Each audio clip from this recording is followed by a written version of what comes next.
महागुरु महादेव साहब, दीदी और इस पवित्र प्रांगण में उपस्थित तमाम गुरु भाई बहनों को मेरा प्रणाम है।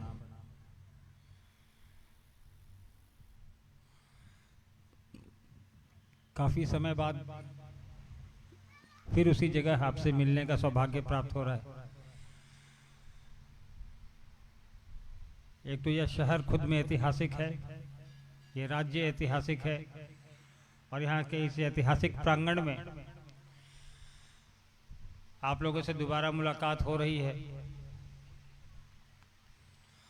प्रयोजन भी महागुरु महादेव की बात करने का है, अपने गुरु शिव की चर्चा करने का है,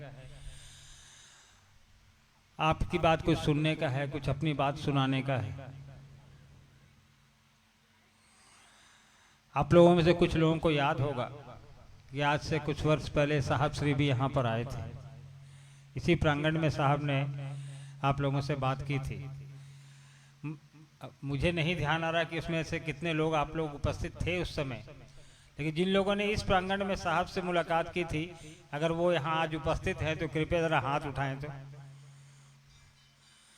चलिए, काफी लोग हैं जो साहब से जिन्होंने यहाँ मुलाकात की।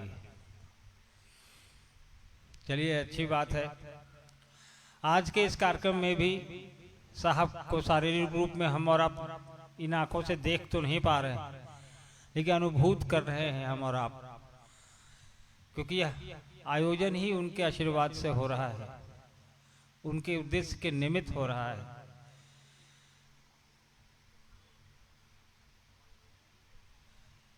इस राज्य से साहब का वैसे भी बहुत लगाव रहा है। केरल राज्य साहब हमेशा आना चाहते थे, परंतु इस बीच में भी लॉकडाउन लगा और साहब चाह के भी उनकी यात्रा इधर की बन नहीं पाई।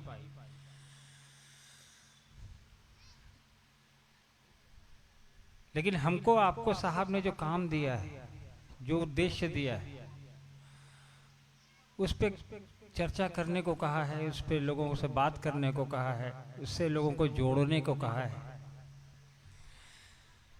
साहब ने 40 वर्ष तक ये काम किया।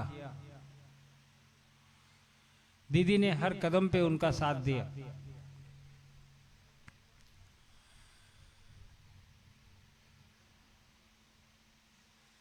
साहब दीदी दोनों ने वर्षों तक कदम से कदम मिलाकर महादेव की चर्चा की, लोगों को जोड़ा, लोगों को यह बताने का प्रयास किया कि हम उस महादेव की बात करते हैं, उस भगवान की बात करते हैं जो हर घर में पूजित है, हर घर में जिसकी पूजा होती है।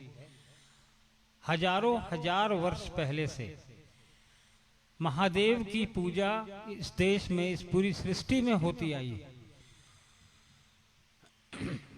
वही एकमात्र देवता है जिनके नाम पर कोई क्षेत्र नहीं है, जिनके नाम पर कोई इलाका नहीं है, उनके नाम पे पूरा ब्रह्मांड है, पूरी विश्व है, पूरा विश्व है, पूरी सृष्टि है। शिव किसी खास वर्ग के लिए पूजित नहीं है। शिव की बात उस समय से चली आ रही है जब से इतिहास लिखा जा रहा है।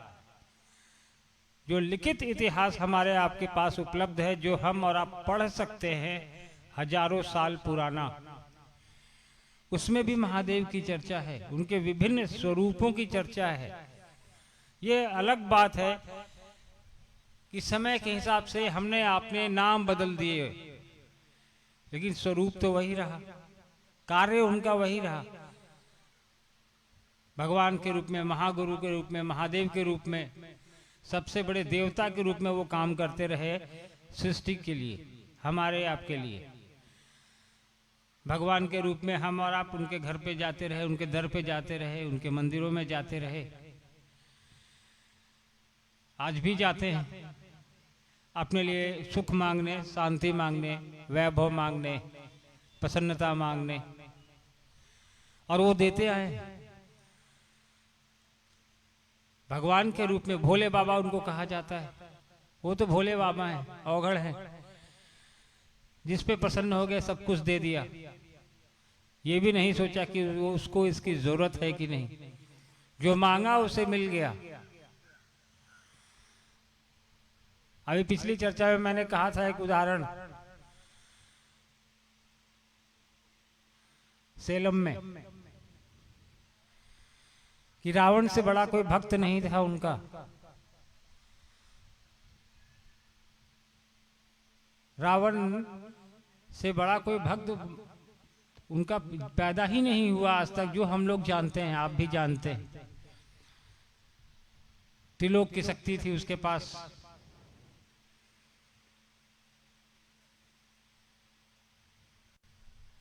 उसको कभी ना कोई हरा पाएगा, ऐसी एक ऐसा वरदान था उसके पास। महादेव की लंका, सोने की लंका जो उन्होंने बनवाई, वो उसको महादेव ने दे दिया। जिस घर की पूजा कराने वो गए, वही उनको उपहार में मिल गया। तीनों लोगों का स्वामी था वो, ताकत के मामले में। कमी क्या थी आखिर रावण के पास? महादेव का इतना बड़ा वरदान, महादेव का सबसे बड़ा भक्त, फिर भी युद्ध में वो हार जाता है, पराजित होता है। प्रभु श्री राम के साथ उसकी लड़ाई हुई, इसमें वो हार गए। क्यों? कहानियां तो हम लोग पढ़ लेते हैं,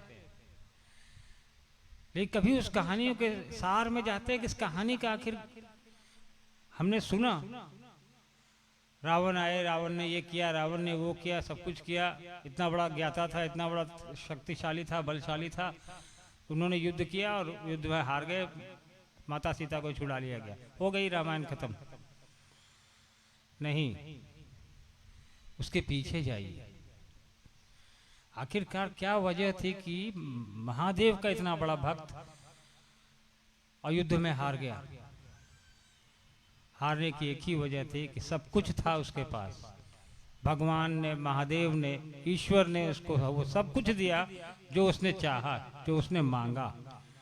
हजारों हजार साल वो तपस्या करता था, खुश किया उसने भगवान को, महादेव को, और अपनी मुंह मांगी चीजें उनसे ले ली।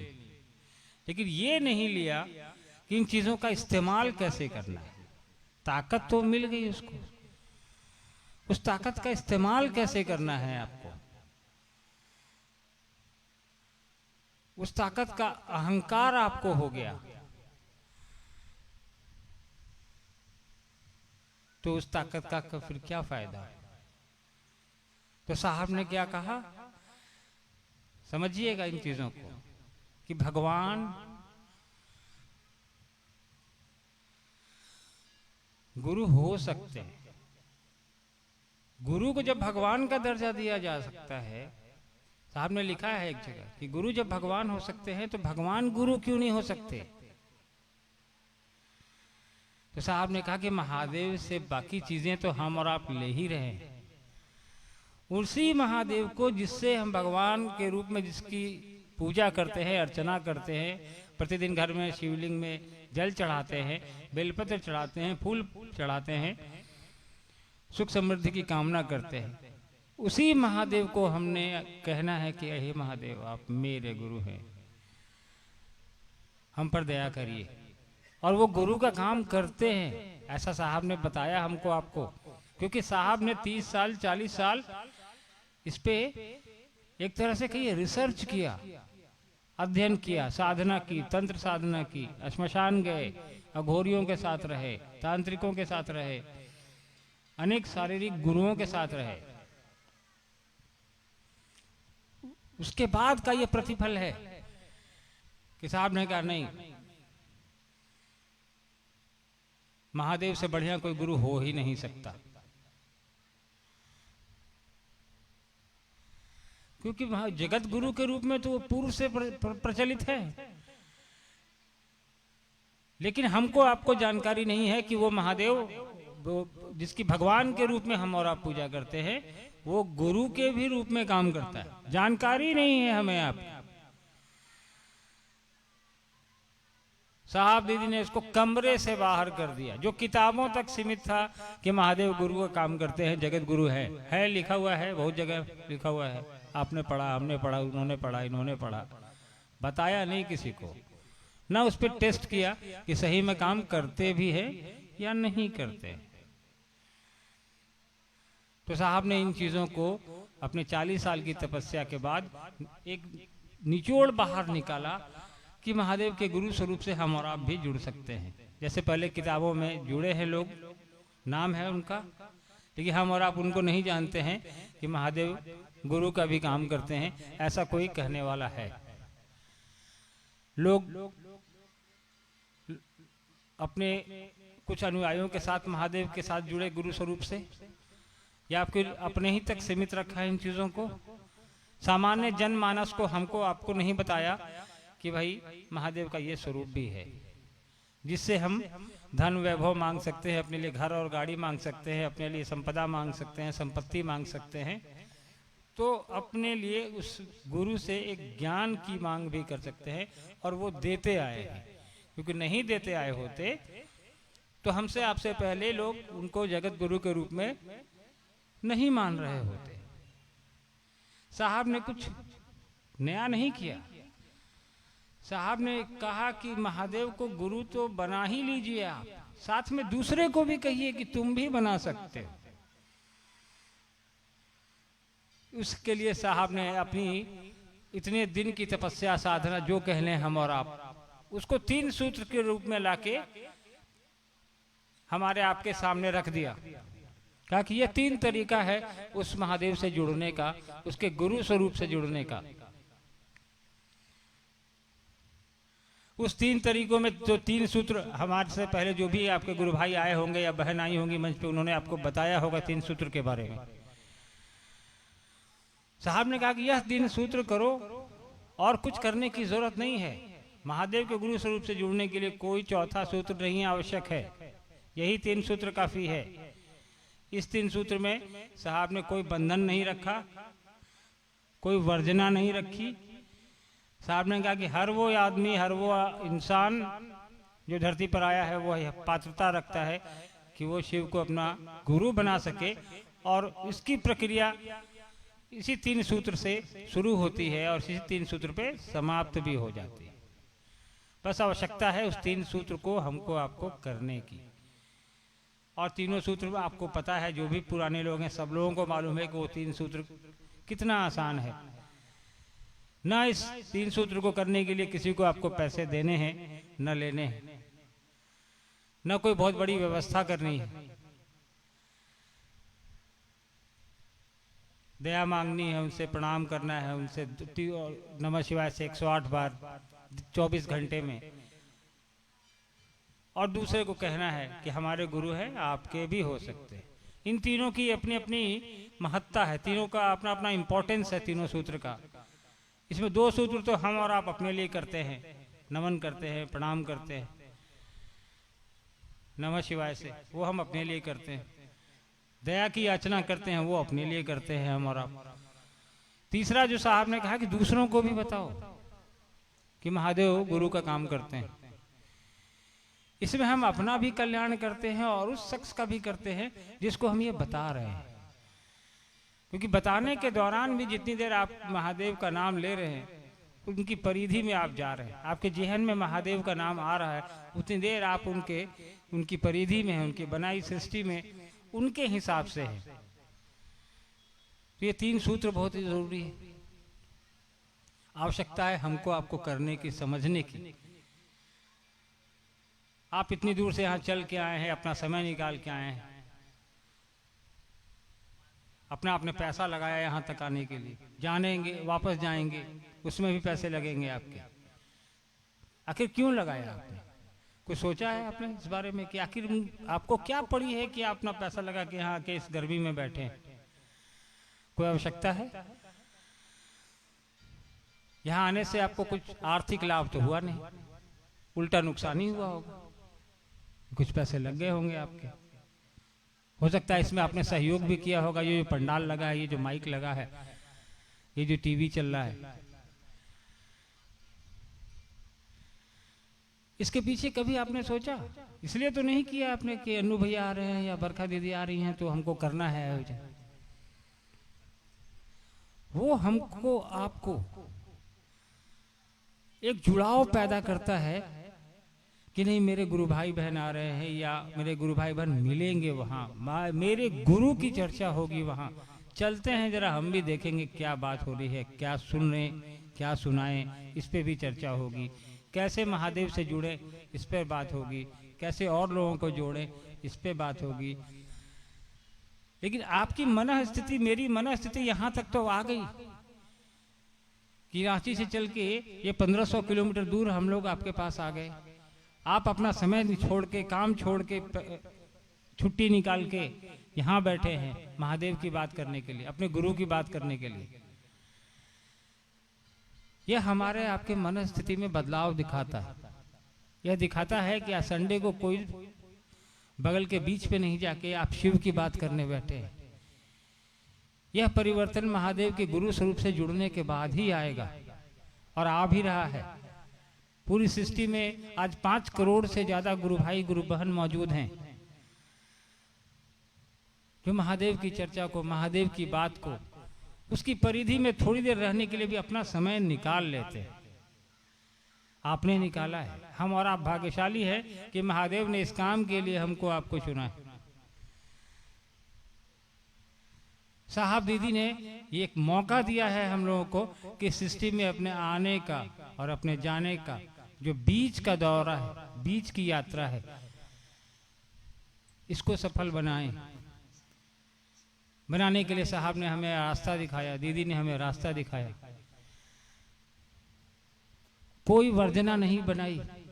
उन्होंने कभी नहीं कहा कि तुम क्या खाते हो, क्या पहनते हो, कौन से धर्म से आते हो, कौन सी जाति से आते हो, तुम खाते हो या नहीं खाते हो। कोई वर्जना नहीं, कोई बंधन नहीं। साहब ने कहा कि आइए।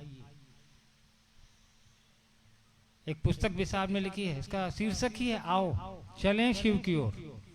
तो चलना है सबको।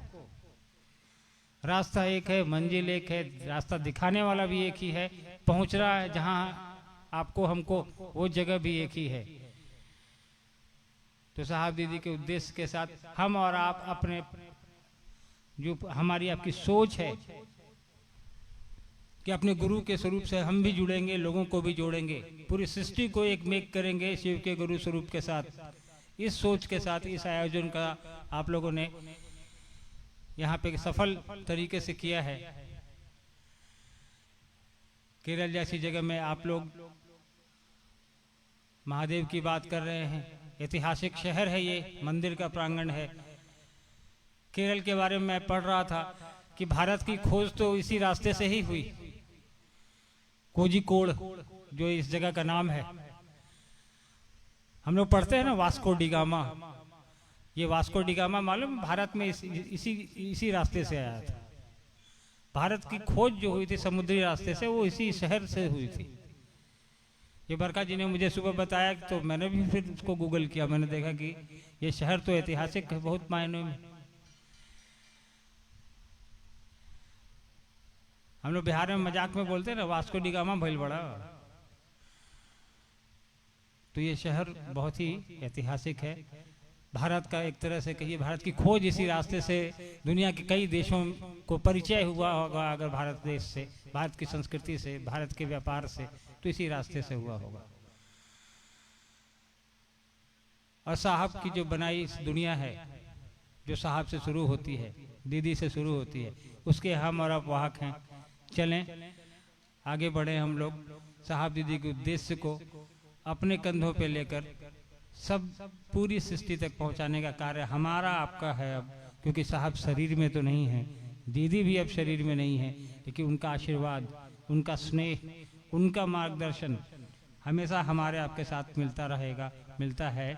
हम तो अनुभूत करते हैं क्योंकि उनके बिना, उनके आशीर्वाद, उनके सहयोग के बिना हम और आप इतनी दूरी तक चल नहीं पाते इस काम में।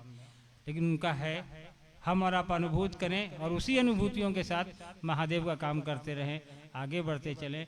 अगली उम्मीद ये करेंगे हम लोग किस पवित्र प्रांगण को की भूमि को तो नमन करते हुए कोई बड़ा प्रांगण में हम लोग आप लोग मिलें, ताकि ज़्यादा लोगों के साथ हमारी आपकी मुलाकात हो सके, ज़्यादा लोग अपने शिव की बात सुन सकें, शिव की बात कर सकें, और ज़्यादा से ज़्यादा लोग महादेव के गुरु स्वरूप से परिचित हो सकें, ऐसा प्रयास करना है।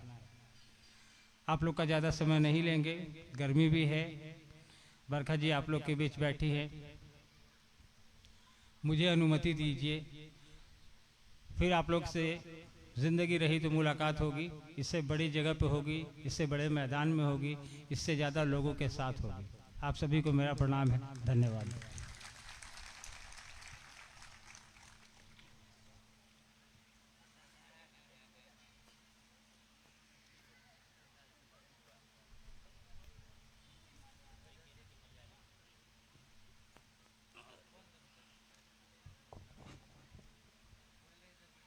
आइए अब एक भजन सुनते हैं यहाँ के स्थानीय भाषा मलयालम में।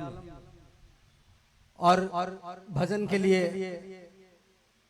हम इनवाइट कर रहे हैं शिव गुरु के मंच पे गुरु बहन मालती अम्मा।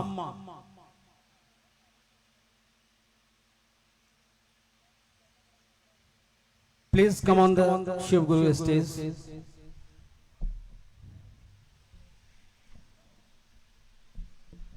गुरु बहन मालती अम्मा।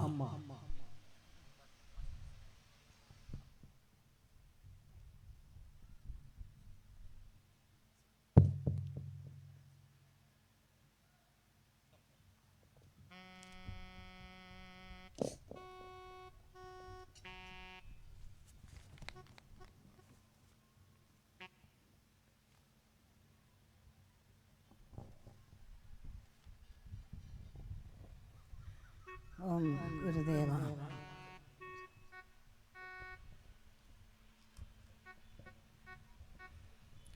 गुरुवे नमः। ओम नमः शिवाय। ओम नारायणाय। शिव गुरु गुरुदेवा गुरुदेवा गुरुदेवा। शिव गुरु गुरुदेवा शिवदेवा गुरुदेवा।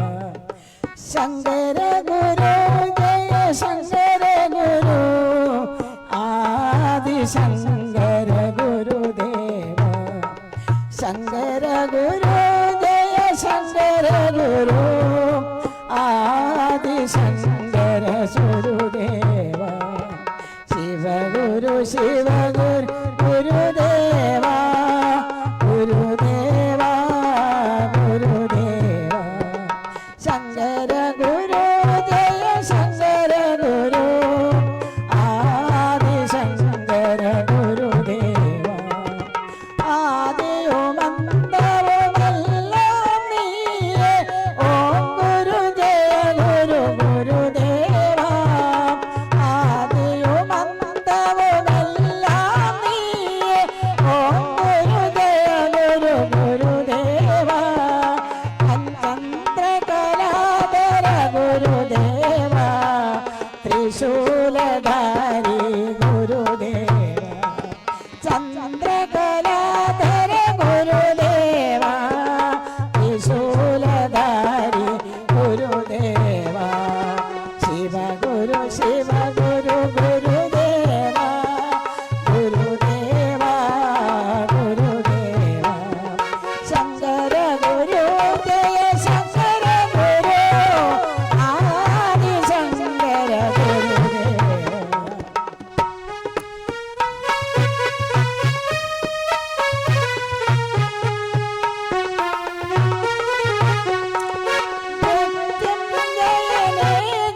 बहुत सुंदर हम लोगों ने मालती अम्मा जी से सुना कि सब कुछ हमारे जीवन में शिव गुरु ही हैं।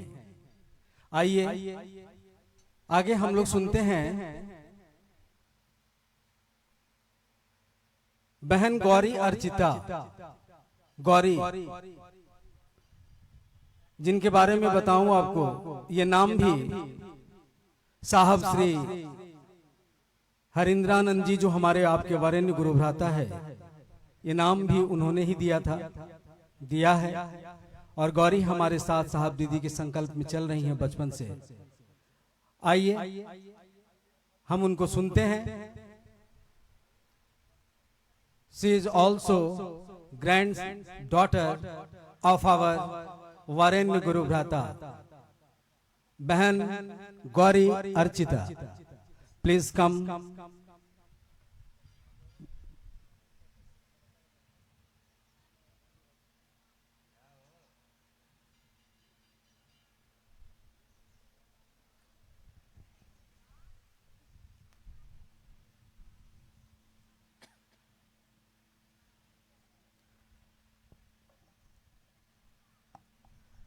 First of all, I play salutations to Lord Shiva.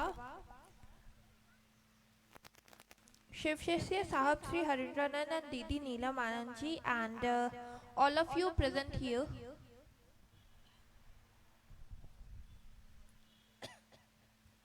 The three sutras, they are the psycho-spiritual techniques to make you disciple of Mahaguru Mahadev, the Jagat Guru. The first one is to think heartily and communicate to your Guru that, "Oh Shiva, you are my Guru, I am your disciple, and bestow daya on me." The second one is to search chance to talk to any human being about making Lord Shiva his or her Guru and make him aware of the highest spiritual path of discipliness so that he or she may follow it. The third one is to nourish silent salutation to your Guru. If desirous, you can perform mental recitation of Namah Shivaya on your breath. Thank you. Pranam.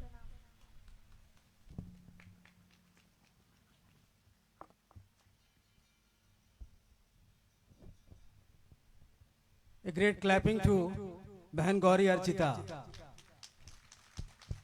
Very nice presentation. आइए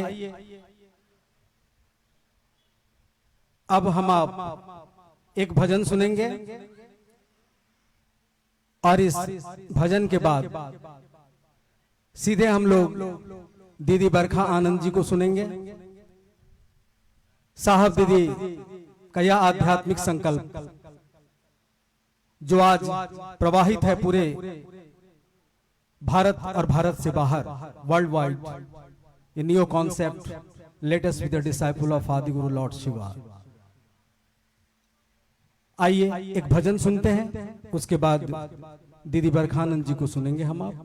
भजन के लिए हम invite कर रहे हैं भाई दिवाकर जी, आप आइए, प्लीज कम।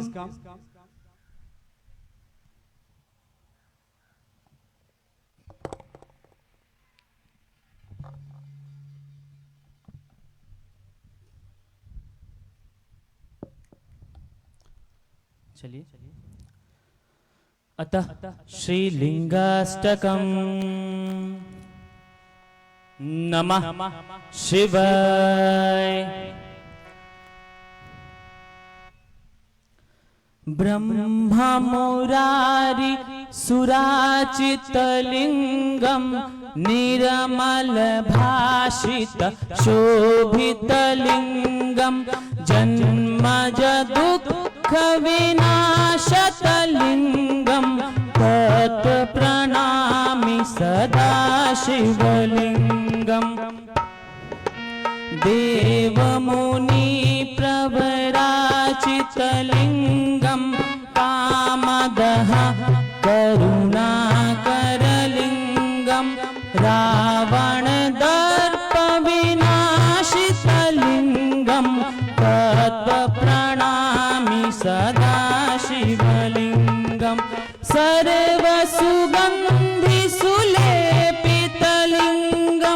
बुद्धि विवर्धन कारणलिंगम सिद्ध सुरा सुरवंदितलिंगम तत् प्रणामि सदा शिवलिंगम।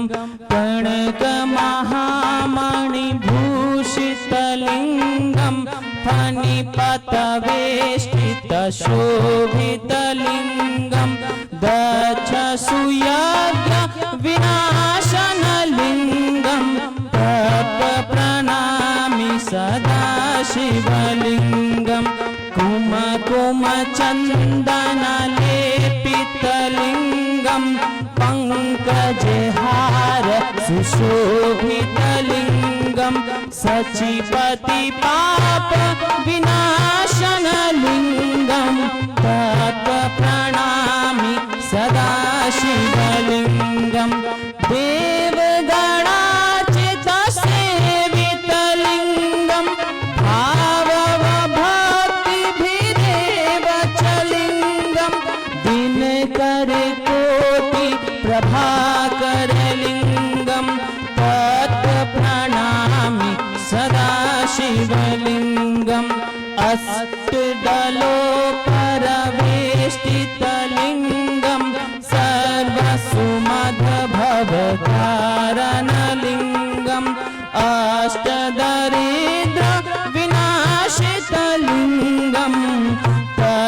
प्रणमामि सदा शिवलिङ्गं सुरगुरु सुरवर पूजितलिङ्गं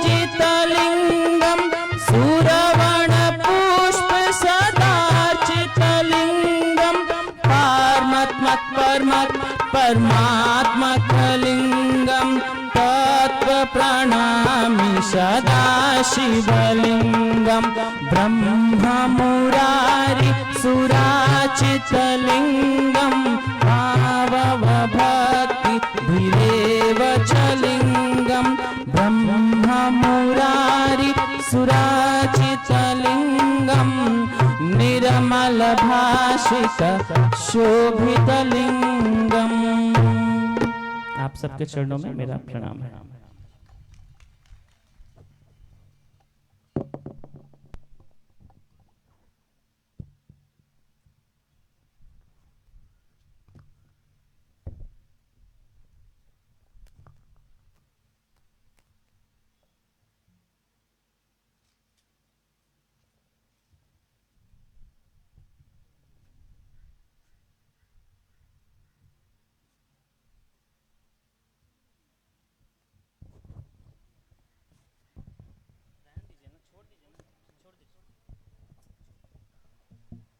आइए अब हम लोग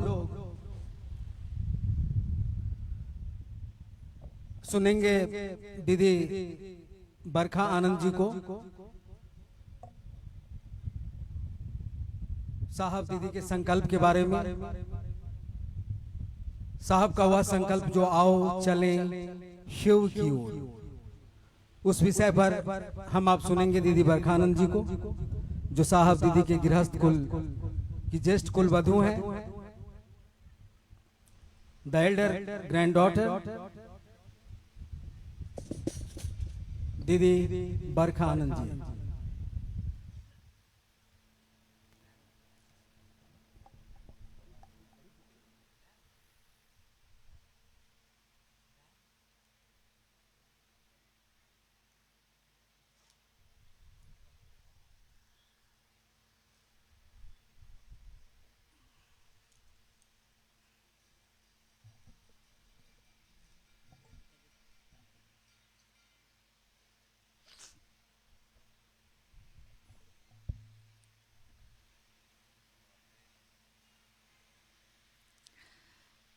मेरे गुरु महेश्वर शिव को मेरा प्रणाम है।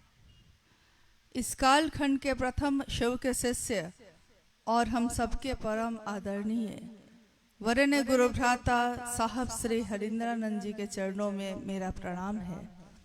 शक्ति स्वरूपा माँ नीलमानंद जी के चरणों में मेरा प्रणाम है।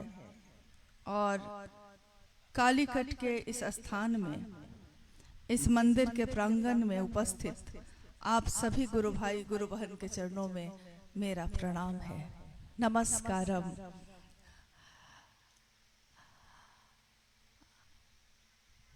हम सबका सौभाग्य है कि आज अपने गुरु शिव के बात करने के लिए केरल के इस स्थान पे, केरल राज्य के इस स्थान पे आप सबों से भेंट हो रही है और अपने गुरु शिव की बात भी हो रही है। जिस राज्य में हम लोग आए हैं, इसमें कोई दूसरी जगह से आया है, कोई काम करता है, कोई अपने जीवन को चलाता है, कोई अपने परिवार के लिए आया है, कोई यहीं रहने वाला है। लेकिन कारण चाहे जो भी हो, यह केरल राज्य बड़ा ही खूबसूरत है क्योंकि प्रकृति में बसा हुआ है। और साहब ने हमेशा कहा कि शिव प्रकृति का अयन करते हैं, मतलब प्रकृति को अपने आश्रय में लेते हैं। और ये पूरा राज्य प्रकृति के साथ रचा बसा है। बहुत सारे पेड़ पौधे के बीच कोई एक घर है। इस तरह का ही दृश्य हर जगह देखने को मिला। 2 दिन पूर्व जहां हम लोग अभी तमिलनाडु से यहां आने के क्रम में रुके थे, केरल का ही एक स्थान है, वहां कुछ लोगों से भेंट हुई तो उन्होंने कहा कि ये राज्य आयुर्वेद के लिए जाना जाता है, यानी कि नेचुरोपैथी जो होता है, नेचर से जो इलाज होता है, प्रकृति से जो इलाज होता है, इसके लिए विश्व भर के लोग आते हैं। मैंने उनसे कुछ और जानना चाहा तो उन्होंने और भी बातें बताई। उन्होंने कहा कि अगर आप ये लेते हैं तो बहुत अच्छा है।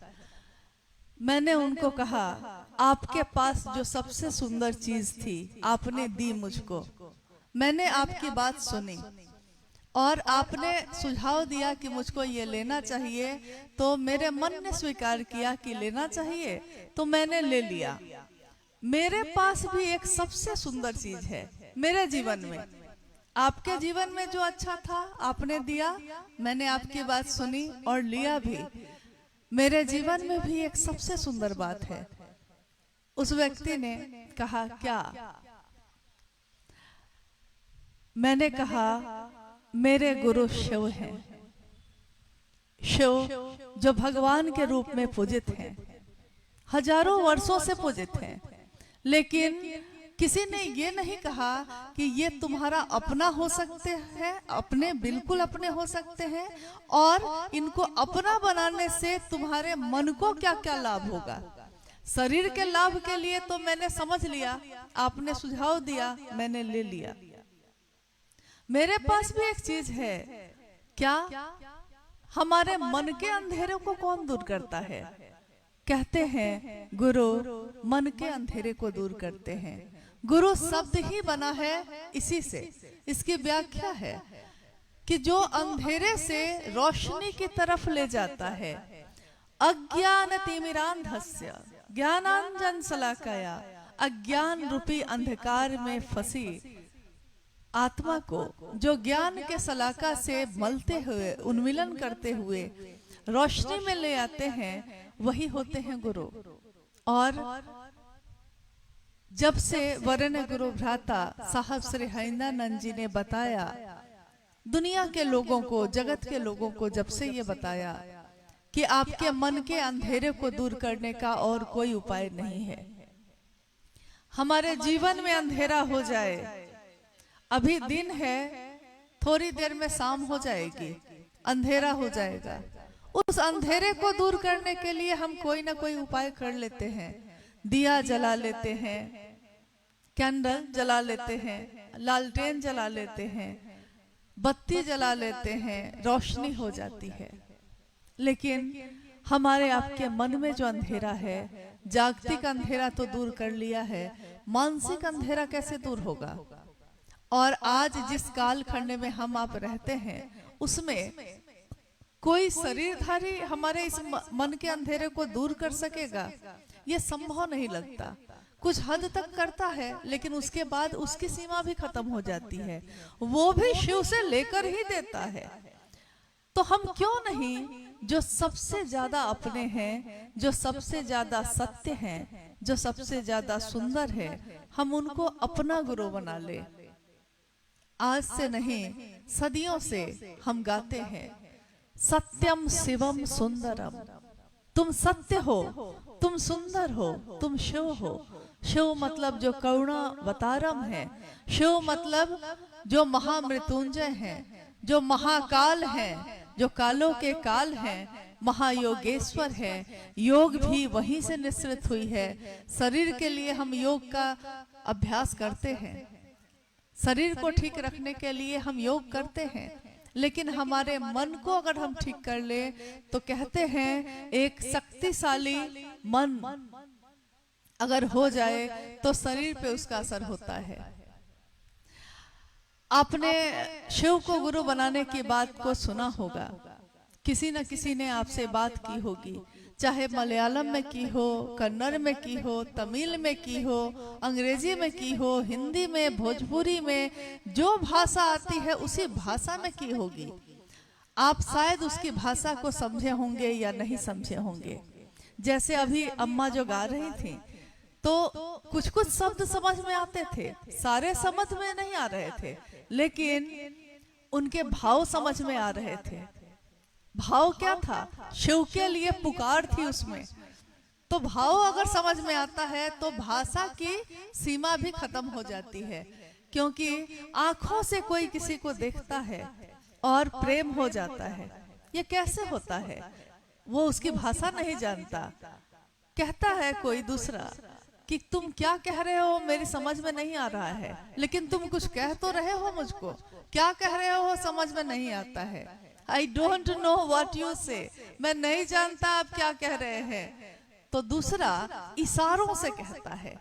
जब भाषा हमारी काम नहीं करती तो हम इशारे से काम लेते हैं, वो भी काम नहीं लेता तो आंखों की भाषा से काम लेते हैं कि वी आर, हम और आप, मेड फॉर ईच अदर, हम एक दूसरे के लिए बने हैं। और सामने वाला समझ जाता है। वो कैसे समझता है?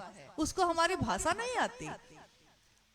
कोई मलयालम बोल रहा है, कोई भोजपुरी बोल रहा है, दोनों को एक दूसरे की भाषा समझ में नहीं आ रही है, लेकिन उसकी आंखें जो कहती हैं, उसके हाथ पांव की जो भाषा कहती है, वो बताती है कि वो लॉर्ड शिवा की बात कर रहा है।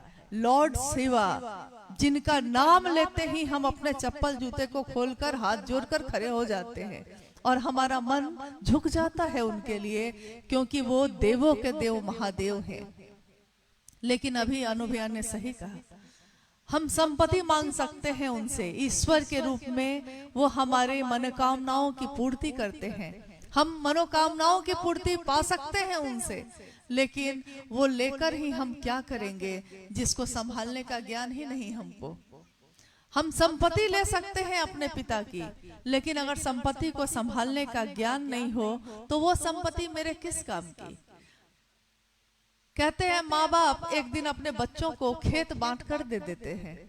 खेत बांट कर दिया जा सकता है, लेकिन खेती करने ही नहीं आए। खेत है मेरे पास, कैसे किया जाता है, फार्मिंग कैसे की जाती है, अगर यही नहीं पता है तो हम उस खेत को लेकर करेंगे क्या। पैसे का मूल्य है, पैसे से बेच सकते हैं आप, लेकिन अनाज नहीं उगा सकते, पेट की भूख नहीं खत्म कर सकते आप, क्योंकि ज्ञान नहीं है। मनुष्य ही एक ऐसा है जीव जिसको ज्ञान की जरूरत होती है। पशु को ज्ञान की जरूरत नहीं होती, थोड़े स्तर तक, कुछ दूर तक जरूरत होती है, लेकिन वो जन्मजात ही पैदा होता है। उसको पता है कि उसको खुद पैदा होके खड़े होना है, उसको मालूम है उसको अपनी माँ का दूध खुद पीना है, लेकिन इंसान को नहीं मालूम। वो पैदा होता है, कोई उसको कहता है, सिखाता है, दूध पीना माँ सिखाती है। बड़ा होता है, अपने पिता अपने बड़ों को प्रणाम करना घर के लोग सिखाते हैं। यानी हर वो बात जो बच्चा जब पैदा होता है तो हम उसको सिखाते हैं, लेकिन हम भूल जाते हैं कि सारी चीजें तो हमने जमाने की सिखा दी, लेकिन जिस दिन वो अकेला होगा एक दिन हम उसका साथ छोड़ देंगे। जिस दिन वो अकेला होगा उसके मन को सहारा कौन देगा, क्योंकि कोई रिश्ता ऐसा नहीं है जो जीवन भर हमारे साथ चलेगा। कौन सा ऐसा रिश्ता है जो उसके मन को उस समय भी संबल देगा, सहारा देगा। महादेव मेरे गुरु शिव हैं, मेरे गुरु हैं वो, और भगवान भी है, दोनों हैं। कोई मेरा पिता भी है और मेरा शिक्षक भी है, दोनों है। पिता के रूप में हम उससे जो चाहे ले लेते हैं, लेकिन ज्ञान लेने के लिए उसी पिता का विद्यार्थी बनना पड़ता है, शिष्य बनना पड़ता है। वही पिता जब स्कूल में जाकर मास्टर बनकर पढ़ाते हैं तो बच्चे को भी विद्यार्थी बन के बेंच पे बैठना पड़ता है, तब ज्ञान लेता है। और कहते हैं, कहावत है कि पूत कपूत तो क्या धन संचय, पूत सपूत तो क्या धन संचय। यानी पूत अगर सही है, ज्ञान है, ज्ञानी है उसके पास, तो उसको जीवन अपना जी लेगा। वो जीवन जीने के लिए उसको कुछ भी और करने की जरूरत नहीं है। वो कोई ना कोई बुद्धि लगा के, कोई ना कोई काम करके अपने जीवन को जी लेगा। जब आप ही यहाँ आए होंगे अपने गांव को छोड़ के, अपने घर को छोड़ के, आपको तो भाषा भी नहीं आती थी, आपने कैसे यहाँ जीवन जिया है, आप कैसे यहाँ के होके रह गए। इसके लिए कितनी कोशिश की होगी, कितना कुछ किया होगा, सड़कों पे भी सोए होंगे, तब कहीं जाके आज घर बना है आपका। तो देखिए, ज्ञान है तो कमा लेंगे, खा लेंगे, दुनिया में कहीं भी जाकर घर भी बसा लेंगे, लेकिन सब कुछ है, ज्ञान नहीं है तो क्या करेंगे। शिव गुरु के रूप में जीवन जीने की कला सिखाते हैं। न्यूनतम व्यवस्था में भी सुखी रहा जा सकता है, समृद्ध रहा जा सकता है। ये शिव की तस्वीरें बताती हैं। शिवलिंग की पूजा, शिव की तस्वीरों की पूजा, शिव की मूर्तियों की पूजा नई बात नहीं है, लेकिन उन तस्वीरों से हम क्या सीखते हैं? तस्वीरों में शिव बैठे हैं, उनका वाहन है बसहा, वो भी बैठा है। माँ भगवती उनकी अर्धांगिनी साथ में बैठी हैं, तस्वीर ही तो है वो। लेकिन तस्वीर से भी हम कितनी चीजें सीखते हैं। उनका शेर सवारी है, उनकी बगल में बैठा है। उन्हीं के पुत्र हैं अयप्पा, कार्तिकेय, उनका वाहन है मोर, वो भी वहां बैठा है। शिव के गले में सांप है, नागराज उनके गले में है, वो भी शांति से बैठा है। और गणेश का वाहन है चूहा, वो भी शांति से बैठा है। ये सारे वाहन जो हैं इन शक्तियों के, इन सत्ताओं के, वो सब एक दूसरे को खाने वाले हैं।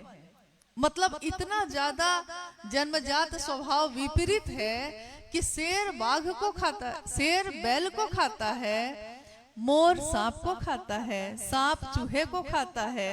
लेकिन शिव भाव में बैठे हैं, शिव भाव में बैठे हैं तो सब अपना जन्मजात स्वभाव भी भूल गए। और शिव भाव में बैठने पर शुरू होती है प्रेम की भाषा, प्रेम का भाव। और जहाँ प्रेम होगा वहाँ किसी को किसी से बैर नहीं होगा। शिव शिष्यता की ये धारा जो मूल धारा है, मूल धारा मैंने इसलिए कहा क्योंकि बहुत मुख्य नदी कोई बहती है, उससे बहुत पतली पतली धाराएं भी निकलती हैं, लेकिन वो पतली धाराएं कुछ दूर पे जाके खत्म हो जाती हैं। मूल धारा चलती ही रहती है, बढ़ती ही रहती है। रास्ते की गंदगियां भी उसमें शामिल होती हैं, तब भी रास्ते में चट्टान भी खड़े होते हैं, तब भी, क्योंकि रास्ते में कितने जगह पे पहाड़ हैं, चट्टान है, झरने उस पर से गिर रहे हैं, निर्झर लगातार चट्टानों से टकरा के गिर रहे हैं। रास्ता बना लेते हैं वो। जो चलना चाहता है, जो जीना चाहता है, वो अपने जीवन को चलाने के लिए जगह बना लेता है, रास्ता बना लेता है। चलने वाले सीढ़ियों को भी नहीं चलना है, जिसको सीढ़ी को भी पहाड़ समझकर बैठा रह जाता है, और जिसको चलना होता है वो पहाड़ को भी सीढ़ियां बना लेता है।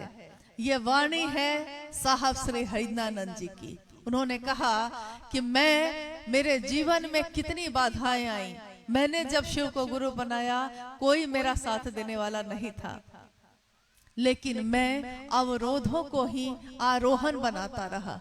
अवरोध मतलब समस्याएं, तकलीफ, दुख, दर्द, पीड़ा हर जगह हमको रोकती है, मेरे जीवन के बहने को रोकती है।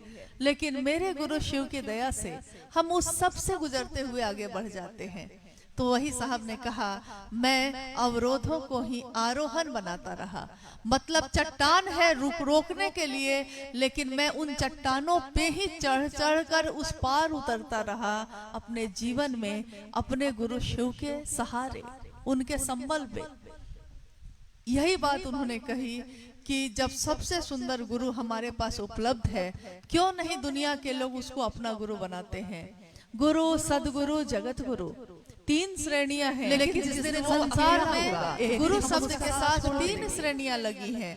गुरु तीनों में लगा है, गुरु में भी गुरु है, सदगुरु के साथ भी गुरु लगा है, जगत गुरु के साथ भी गुरु लगा है, लेकिन श्रेणियां बदल जाती हैं। गुरु साधना से, कर्म से, स्पर्श से, अपनी वाणी से हमको आपको अपने पास बैठाकर, शरीरधारी कोई है तो कुछ दूर तक ले जाता है, कुछ दूर तक। ये कर्म करोगे, शिवलिंग पे जल चढ़ाओगे, इस मंत्र का जप करोगे, ब्रह्मचर्य व्रत रखोगे, तो ये चीजें हो जाएंगी। ऐसी बहुत सारी चीजें गुरु करवाते हैं अपने शिष्यों से, और एक दूरी तक वो भी लेकर जाते हैं। अगर सही गुरु मिल गया तो सदगुरु श्रेणी में भी अपनी दया से वो शिव के पास पहुंचा सकते हैं हमको, आपको। लेकिन उनकी भी शर्त उसके मन को सहारा एक सीमा तक ही उनकी शक्ति, क्योंकि कोई रिश्ता ऐसा नहीं एक है सीमा जो जीवन भर हमारे अपनी दया से वो सीधे शिव के पास हमको लेके जा सकते हैं, शरीरधारी ही, अगर कोई सही सदगुरु मिल गया है तो, लेकिन विशेष शर्तों के अधीन आए हुए। शर्त क्या होती है? जैसे मांसाहार छोड़ के आना होगा, प्याज लहसुन छोड़ के आना होगा, ब्रह्मचारी बन के आना होगा, मंत्र का जप करना होगा, इतने करोड़ मंत्रों का जप करना होगा, आदि आदि इत्यादि कितनी चीजें। यानी वहां भी एक सीमा के बाद उनकी पसंद और नापसंद के अनुसार ही जो आएगा उसी को वो शिव तक लेकर जा सकते हैं।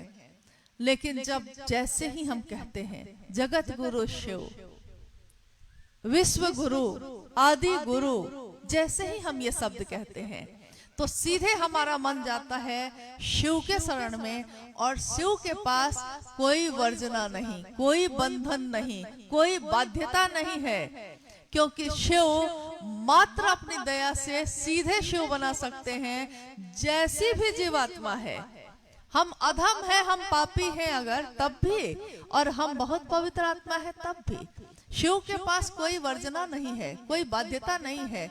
हम अपने जीवन को जीने के लिए साधारण सामान्य इंसान हैं हम लोग, हमसे गलतियां होती हैं, हमसे कुछ भूल होती है, लेकिन शिव उन भूलों को भी सुधार कर हमको गले से लगाते हैं। और हमारे आपके जैसे लोगों के मन में, जहां हमारा मन समझ सकता है, जितना समझ सकता है, उस मन के स्तर तक आकर ज्ञान देने की जिम्मेवारी वहन करते हैं। तो हम क्यों नहीं सीधे उस शिव को ही अपना गुरु बनाते हैं। और शिव को गुरु बनाने के लिए बहुत बड़ी लंबी चौड़ी प्रक्रिया नहीं है, मात्र ये 3 सूत्र जो अभी गौरी जी ने बताया, मात्र ये 3 सूत्र, मन ही मन अपने गुरु शिव से दया की याचना करना। कहते हैं, साहब ने कहा कि गुरु से दया मांगना भक्ति की अभिव्यक्ति है।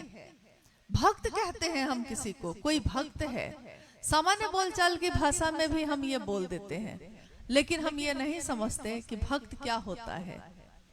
कोई विचारों में खरा है, उसके विचार जब गहरे होते हैं तो भाव बनते हैं, भाव भी जब गहरे होते हैं तो प्रेम बनता है, प्रेम भी जब गहरा होता है और प्रेम का चरमोत्कर्ष होता है, उसको कहते हैं भक्ति। बहुत कठिन है ये भक्ति, इतना आसान नहीं है जितना सुनने में लगता है।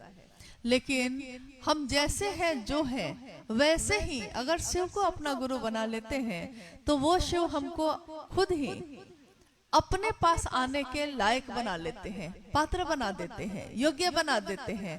हम में योग्यता नहीं है, लेकिन वो जहां से योग्यता शुरू ही होती है, हम में कुछ नहीं है, हम अधम हैं, हम पतित हैं, लेकिन वो महादेव पावन है।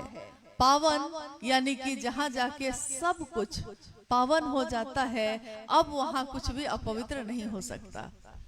हम में कुछ नहीं है, लेकिन उसमें बहुत कुछ है। हम कहते हैं कि हम गरीब हैं, बेसहारा हैं, कमजोर हैं, लेकिन हमारे दिलों में अगर शिव बसता है तो वो शिव हम सबों का राजा है। यानी हमसे ही उसकी बादशाहत है, हमसे ही वो राजा है, हमसे ही वो गुरु है।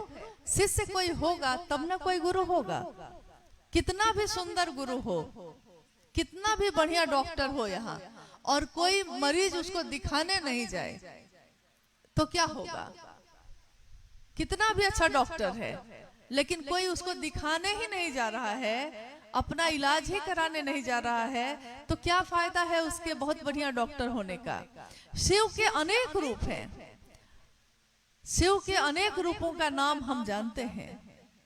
नीलकंठ है वो, गले में हलाहल धारण किया है, नीला है वो रंग, तो कहते हैं नीलकंठ है वो।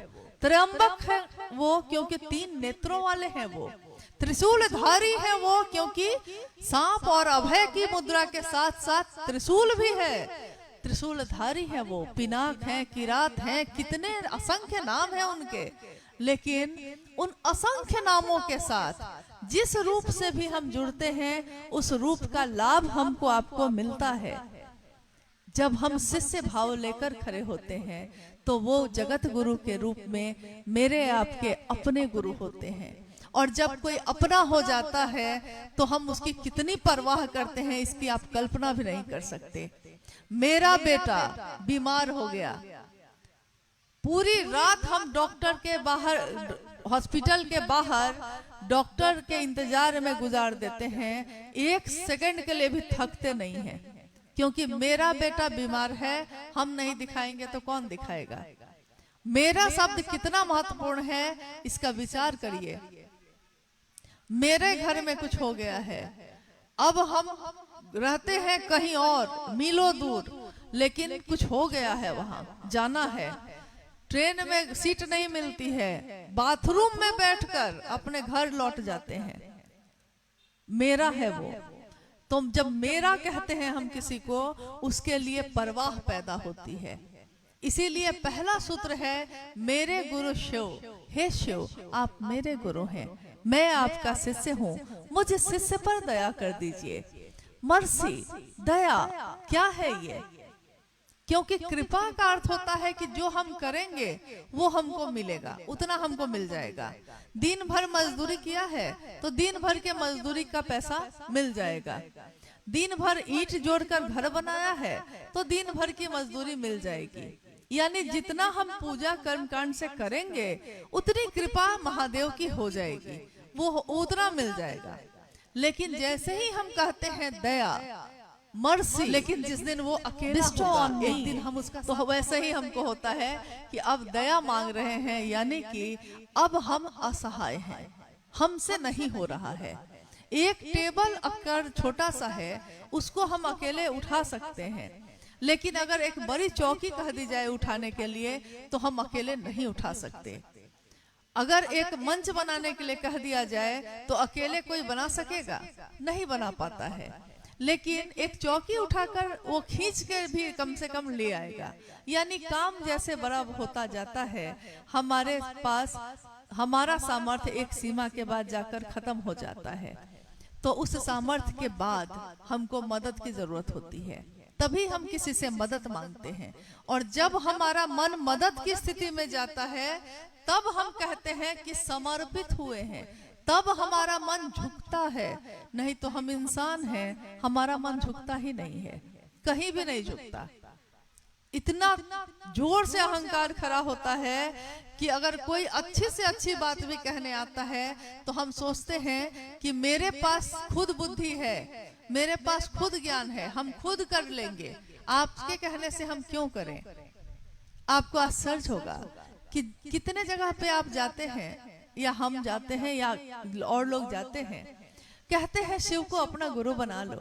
सामने वाला कहता है हम जानते हैं, आपके कहने से क्यों बनाएंगे, हम पूजा करते हैं, हम शिव को जानते हैं, आपके कहने से दिक्कत ये नहीं है कि शिव में कोई दिक्कत है उसको जुड़ने में, दिक्कत ये हो जाती है कि मेरे कहने से क्यों करेगा। ये सबसे बड़ी समस्या है। जैसे ही हमारे मन से ये भाव हटता है हम समर्पित होते हैं, झुकते हैं। बहुत बड़ा एक सेठ एक जगह पे रहते थे, किसी चीज में नहीं झुकते थे, कभी नहीं। बच्चा उनका बीमार हो गया, डॉक्टर पे डॉक्टर, वैद्य पे वैद्य आया, ठीक नहीं हो पाया। और जिस दिन डॉक्टर ने कह दिया तब तक वो पैसा लगाते रहे, अपनी सुविधा, अपनी संपत्ति सब लगाते रहे और सोचते रहे कि ठीक हो जाएगा। कैसे नहीं ठीक होगा, मेरे पास इतना पैसा है, कैसे नहीं ठीक होगा। लेकिन एक दिन ऐसा आया कि डॉक्टर ने कहा कि अब मेरे हाथ में भी कुछ नहीं है। और जैसे ही उसने ये कहा वो सेठ जी भूल गए कि उनके पास कितनी संपत्ति है, कि उनके पास कितने लोग हैं। वो नंगे पांव दौड़ते हुए शिवलिंग के पास जाकर अपने सिर को पटकने लगे और उन्होंने कहा कि दया करिए महादेव, दया करिए। ये वो पल होता है जब हमारा मन सचमुच में झुकता है, नहीं तो हमारा मन झुकता ही नहीं। लेकिन अगर झुक जाए ये मन, कहा गया है ना कि जो सुख में भी सुमिरन करता हो अगर, तो दुख में काहे के लिए होगा। दुख में सुमिरन सब करे, सुख में करे न कोई। सुख में जो सुमिरन करे तो दुख काहे को होए। महादेव जब मेरे आपके गुरु होते हैं, हम दया की याचना करते हैं, बार बार मेरे मन में ये बात दोहराई जाती है, तो एक दिन मेरा मन झुकता है। इसका विज्ञान है, इसका परिणाम है, यही होता है। हमको लगता है कि नहीं होगा, आप करके तो देखिए, आप मन ही मन दया मांग कर तो देखिए, और एक दिन हमारा मन ऐसे झुकता है कि महादेव के लिए झुकने वाला सबके आगे झुकता है, कहीं अकड़ के नहीं खड़ा होता, क्योंकि उसका मन मुलायम होता है। वो झुकता है अपने शिव के लिए, वो चाहता है मेरे गुरु शिव की स्थापना उसके दिल में भी हो जाए। इसके लिए तो पहला सूत्र हमें भक्ति की अभिव्यक्ति सिखाता है, यानी दया की याचना।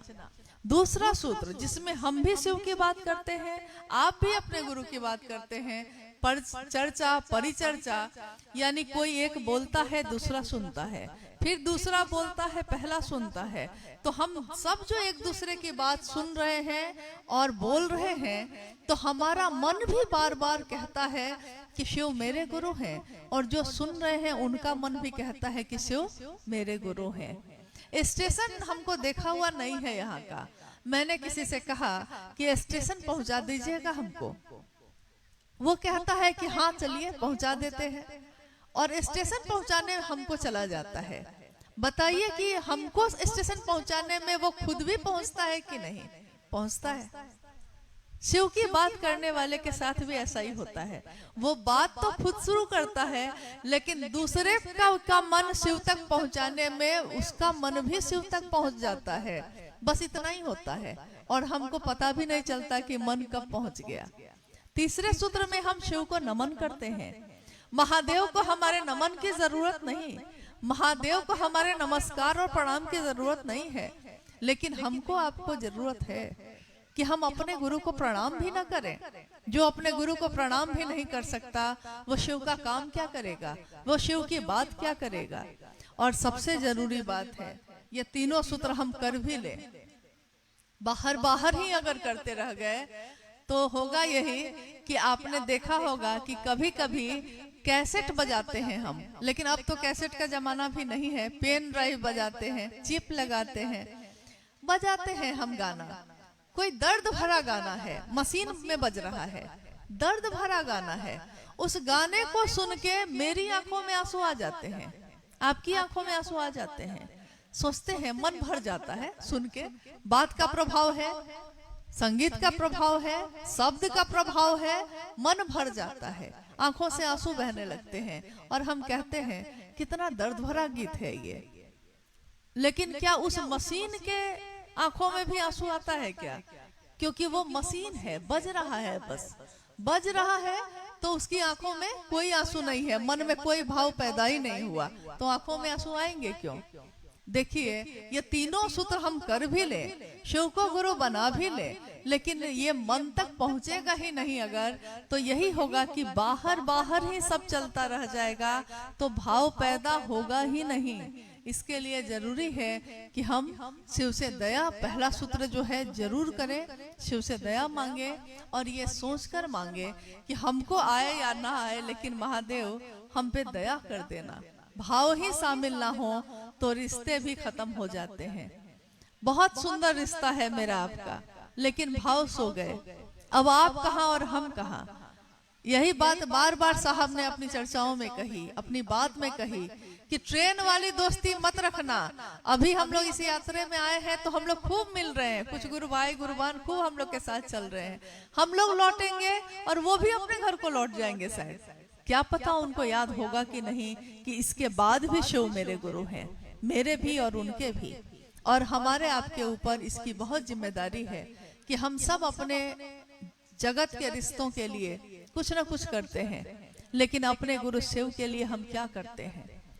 क्योंकि शिव ने दीक्षा कोई मंत्र देकर नहीं दी है, शिव ने दीक्षा दी है, लेकिन कोई कर्मकांड सिखाकर नहीं दिया है। हमारे मन में इस विचार का प्रवेश करना ही, इनिशिएशन, इनिशिएट करना, शुरू करना, प्रारंभ करना। जैसे ही हम प्रारंभ करते हैं हमारे मन में दीक्षा प्रारंभ हो जाती है। और जब दीक्षा होगी तो गुरु दक्षिणा भी होगी। और शिव है निराकार, तो हम उनको देंगे क्या? सामान उनको चाहिए नहीं, लेकर वो करेंगे क्या? सब कुछ त्याग के बैठा है वो, क्या वो करेगा? लेकर चढ़ावा, सब कुछ त्याग के बैठा है वो। तीनों लोगों की संपत्ति लोगों में बांटने वाला शिव सब त्याग के बैठा है। हम क्या दे सकेंगे उसको? ये आंसू भी उसके, ये बातें भी उसकी, ये धरती भी उसकी, ये हवा भी उसकी, ये अग्नि भी उसकी, ये जल भी उसका, ये आकाश, ये सृष्टि का कण कण भी उसका, हम भी उसके। तो हम उसको देंगे क्या? लेकिन हमारे मन को उसने भाव दिया है, भाव सत्ता है वो। हम अपने मन का कुछ भाव तो दे सकते हैं महादेव को, थोड़ा सा भाव तो दे सकते हैं, और कुछ तो वो मांगते नहीं, और कुछ उनको चाहिए नहीं। तो ये तीनों सूत्र करिएगा इसके लिए कि शिव मेरे हो जाए, और इसके लिए भी कि दूसरों को पहुंचाने में हम खुद भी पहुंच जाएं। अपनों की चिंता हमको सताती है और अपनी यात्रा विस्मृत हो जाती है। अपनों की चिंता सताती है मतलब मेरे घर के लोग ठीक रहे, मेरा पति ठीक रहे, मेरा बच्चा ठीक रहे, मेरे माँ बाप ठीक रहे, मेरी पत्नी सुखी रहे, सबकी चिंता सताती है। सारे लोगों की तरफ देखते हैं लेकिन नहीं देखते जीवन भर, तो अपनी तरफ नहीं देखते। मेरी क्या यात्रा है? मेरा जन्म क्यों हुआ? मैं इस धरती पे क्यों आई? महादेव ने मुझको क्यों जन्म दिया? और जन्म दिया है तो कुछ कारण होगा, कोई तो कारण होगा। आखिर केरल की इस धरती पे हम लोग आज क्या कर रहे हैं? आखिर यहाँ से दूर जाकर भी हम लोग क्या करेंगे? कोई तो कारण होगा। इंसान का जन्म ऐसे ही तो नहीं मिल गया है हमको। एक जानवर की तरह जीवन बिताने के लिए तो जानवर होना ही काफी था। इंसान क्यों बने? क्योंकि इंसान में ही एकमात्र संभावना होती है शिव बनने की। एक बिया है उसके मन में, सारे संबंधों का बिया है, सारे संबंधों का। एक बच्चा जब बड़ा होता है उसके मन में पिता का भाव नहीं होता, पति का भाव उस समय नहीं दिखता है, लेकिन जैसे ही वो थोड़ा बड़ा होता है उसका विवाह होता है, और जैसे ही कोई कहता है कि तुम्हारा विवाह ठीक कर दिया गया है इससे, उसी बच्चे के मन में पति का भाव प्रकट हो जाता है, दिख जाता है, जो इससे पहले तो दिख नहीं रहा था। वो बच्चा से जवान हो गया, ये पति का भाव कहाँ सोया था उसके मन में? बिया था, लेकिन जैसे ही सामने पत्नी के रूप में कोई सत्ता आई है, उसके मन में पति का भाव प्रकट हो गया। अब उसका विवाह हुआ है। कितने रिश्ते जुड़े हैं, जिस रिश्ते में जुड़ा है वो उसी रिश्ते का भाव प्रकट होने लगा है। पैदा हुआ था अकेला, लेकिन उसी अकेले दिल में, उसी अकेले मन में कितने भाव छिपे थे उसको खुद भी पता नहीं होता। जैसे ही सामने वो सत्ता आती है, भाव प्रकट हो जाते हैं। इससे पहले ये भाव कहाँ था? लेकिन शिव को गुरु बना के हमारा शिष्य भाव क्यों नहीं प्रकट होता? क्योंकि हमारे मन को अभ्यास नहीं है। हमारे मन को अभ्यास नहीं है कि महादेव की तरफ देखें। साहब हरिंदानंद जी का ये संदेश, आओ चले शिव की ओर, ये मात्र एक संदेश नहीं है। जिस दिन उन्होंने पहली बार ये बात कही थी रांची में, उन्होंने कहा था कि ये मेरे दिल की आवाज है, ये दर्द है, ये एहसास है, ये पुकार है। सुदूर वन प्रांतों से आती हुई एक आवाज, एक पुकार है जो कहती है कि शिव एक दिन जीव बना था। एक शिव जहां दुनिया नहीं बनी थी, सृष्टि नहीं बनी थी, शिव ने इच्छा की, एको हम बहुत श्याम, मैं एक से अनेक हो जाऊं। और शिव की इच्छा में इतना बल है, इतना बल है, शिवेच्छा बलियसी। उस शिव की इच्छा में इतना बल है कि उसने सोचा है और सृष्टि बनी है। ऐसी कितनी सृष्टि होगी हमको पता भी नहीं। शिव की इच्छा में इतना बल है, और उसी इच्छा में अगर हमारा आपका मन भी मिल जाए तो हमारी इच्छा में भी उतना ही बल है। लेकिन हम अपनी ताकत को समझते नहीं, क्योंकि हम शिष्य भाव से उस शिव से मिलते नहीं। हम बोलते हैं हम शिव के शिष्य हैं, लेकिन आप खुद में सोचिएगा। मैं भी अपने जीवन में सोचती हूँ और सोचूंगी हमेशा, आप भी अपने जीवन में सोचिएगा कि हम बोलते हैं हे शिव आप मेरे गुरु हैं, लेकिन क्या मेरा मन बेचैन होता है कि शिव की बात नहीं होती? क्या मेरा मन वैसे बेचैन होता है कि जैसे मेरा व्यापार यहाँ हो रहा है तो और भी हो जाता, वहां भी हम कर लेते, वहां भी कर लेते, वहां भी कर लेते। इसके लिए हम दिन रात दौड़े जा रहे हैं, एक अंधी दौड़ है जो खत्म ही नहीं होती। कितनी चीज चाहिए हमको, एक छत, कपड़े, भोजन, इससे ज्यादा भी चाहिए। इससे ज्यादा लेकर करते क्या है हम? अंत जब होता है, जिस दिन मौत होती है, ये सारी चीजें बांट दी जाती हैं दूसरों में। तो ये जमा करके भी हम क्या करेंगे? बहुत जमा कर भी लिया तो क्या पा लेंगे? एक बार साहब ने कहा कि किसी को लगता है कि मेरे पास बहुत धन है। क्या उसने सोचा है कितना है? क्या कुबेर से भी ज्यादा है? कितना है? उसकी एक सीमा है। जैसे ही भारत देश में हम रहते हैं, यहाँ पे नोट चलता है, भारत देश से दूसरे देश में चले जाइए, कितने भी नोट आपके बैग में हो, लेकिन दूसरे देश में जाते हैं तो उस नोट का उपयोग कर पाते हैं? वो नोट नहीं चलेगा, आपको बदलना पड़ेगा। एक सीमा के बाद वो चीजें खत्म हो जाती हैं। तो वैसे ही इस संसार तक ही इसकी चमक है, दमक है, लेकिन उसके बाद तो कुछ भी नहीं है। तो जितनी जरूरत है उतना जरूर कमाइए और अच्छा जीवन जिए। और शिव की बात करने वाले का जीवन ऐसे भी बहुत सुंदर होता है, अच्छा होता है, क्योंकि शिव ये सिखाते हैं कि सबसे जरूरी है सुखी होना। मन सुखी होता है हमारा, जीवन में सामान से हमारा सुख नहीं होता। न्यूनतम व्यवस्था में रहने की सीख देते हैं शिव। चट्टानों पे बैठे हैं, ब्याग चर्म लपेटे हुए, चिता का भस्म लपेटे हुए शिव की तस्वीर दिखती है। वो सिखाती है कि ये क्षणभंगुर जीवन के लिए हम कितना कुछ सोचते हैं। 70-80 साल के जीवन के लिए बेचैन हैं, भागे जा रहे हैं, लेकिन हजारों वर्ष की जो यात्रा है इस जीवात्मा की, जो आज इस शरीर में है, आगे पता नहीं कहाँ जाएगी, और इससे पहले भी पता नहीं कहाँ थी।